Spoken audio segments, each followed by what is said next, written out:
Hello everybody and welcome back to a brand new video. Make sure you smash that like button down below and subscribe to the channel if you are new.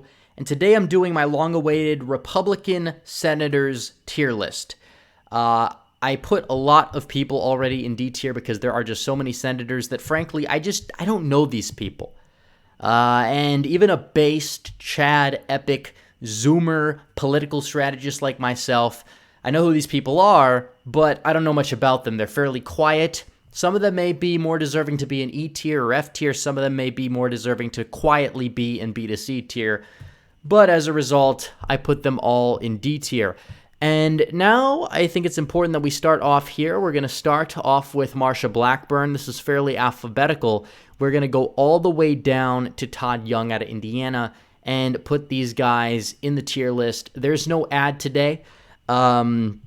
But I do have the link for the survival food in the description if anybody wants to buy some, because as you guys know, the Chauvin trials are underway, and no matter the verdict, things could get ugly. So make sure you're prepared by going to preparewithredeagle.com and stocking up on that survival food. So here we go.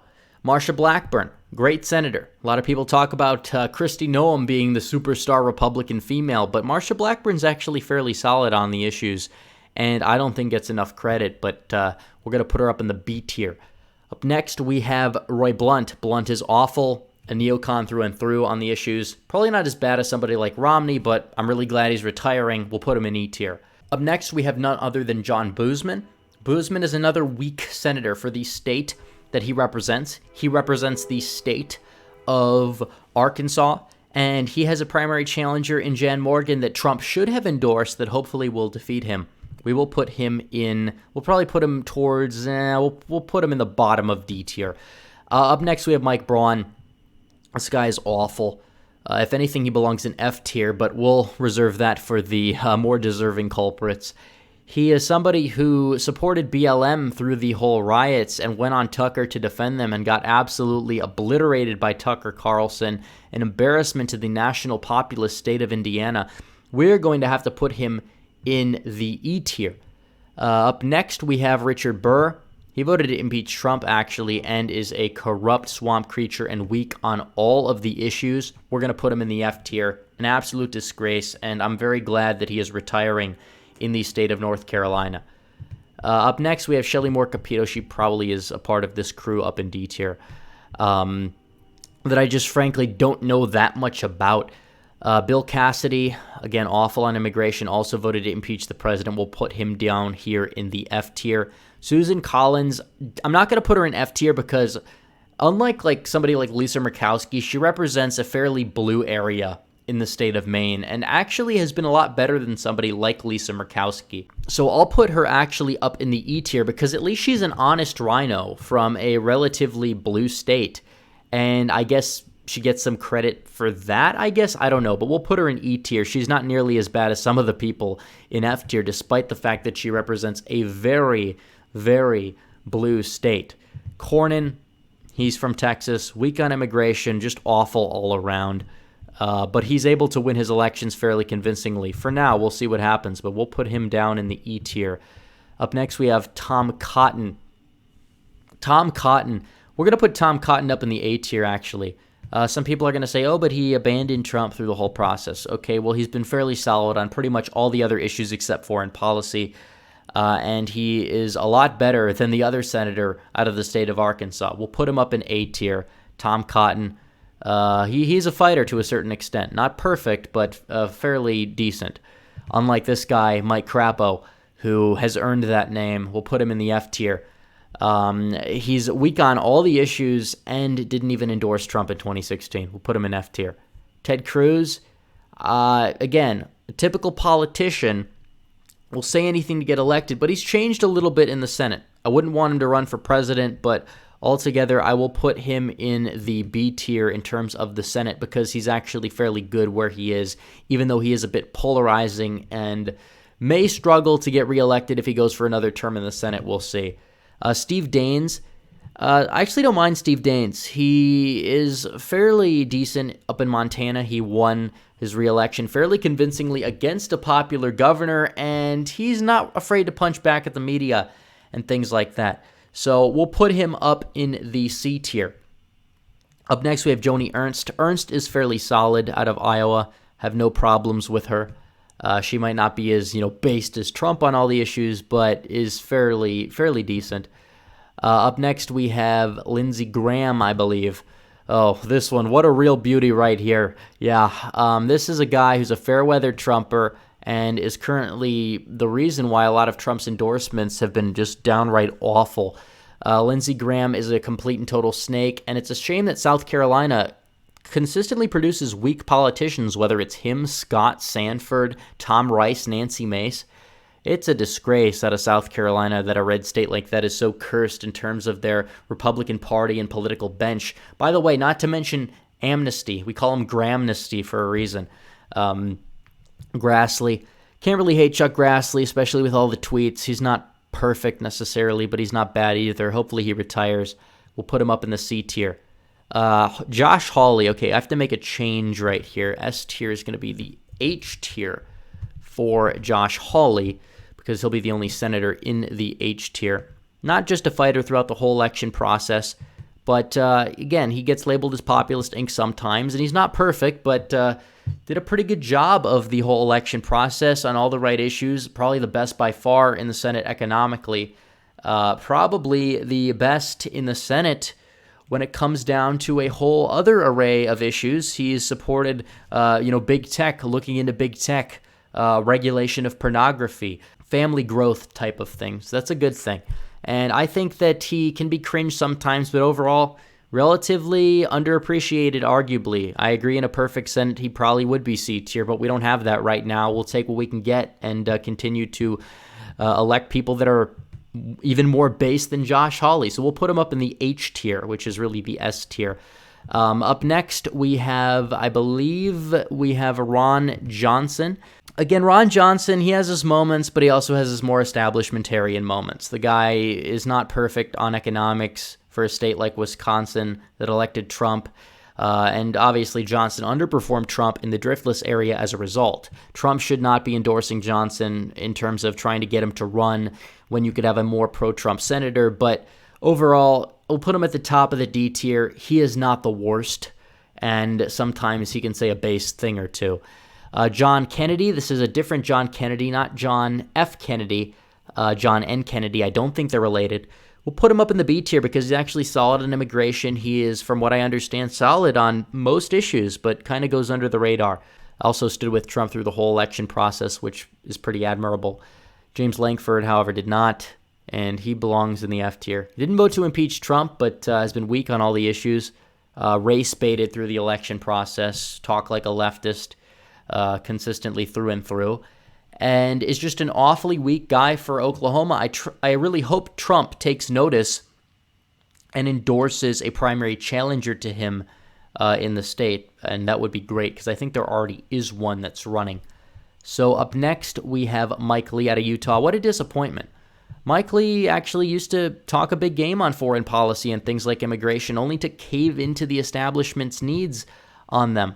As a result, he goes in the E tier. You can make an argument for F tier, but he didn't vote to impeach. He's not the worst when it comes to all of the issues, but he's pretty bad. Lummings voted to object. Don't know much about her elsewise. For that, we'll put her up in the C. Kind of based for that, but I don't know much about her. Roger Marshall's actually been pretty solid in the Senate, despite a lot of people saying that he wouldn't be that solid. And I thought that he'd be weak on things like immigration. So far, he's been solid. We'll see where it goes. We'll put him in B tier. Again, up next, I believe we have Mitch McConnell. What a beauty this one is. Now, here's a guy who is the epitome of the swamp, epitome of all the establishment. Everything wrong with this country, everything wrong with Washington is personified in Mitch McConnell. He is awful, through and through, just awful. We're going to put him in the F tier. He is not America first. He is China first. It just represents the establishment dogma of the market and corporatism when it comes to economics. He's just awful. And partially the reason why we lost the Senate is because of Mitch McConnell, why the Republicans lost the Senate. Jerry Moran, he belongs in D to E tier. He is not that good. But he gets reelected. People like him in Kansas for some reason, and I don't know why, but he's not that good on the issues. Lisa Murkowski, Again, this is bottom of the barrel right here because she represents Alaska. She only gets elected because her daddy was popular, essentially. And that's not cool. That's nepotism for one. For two, it's kind of awful. She's awful in the Senate. Like, Collins would be in the F tier if she represented, like, a safe red state, but she represents Maine. Collins, Murkowski is awful. She represents Alaska. It's been a safe red state for decades upon decades. And we'll see if she gets primaried out. That was my video yesterday. You guys should watch that if you haven't watched it yet. Rand Paul.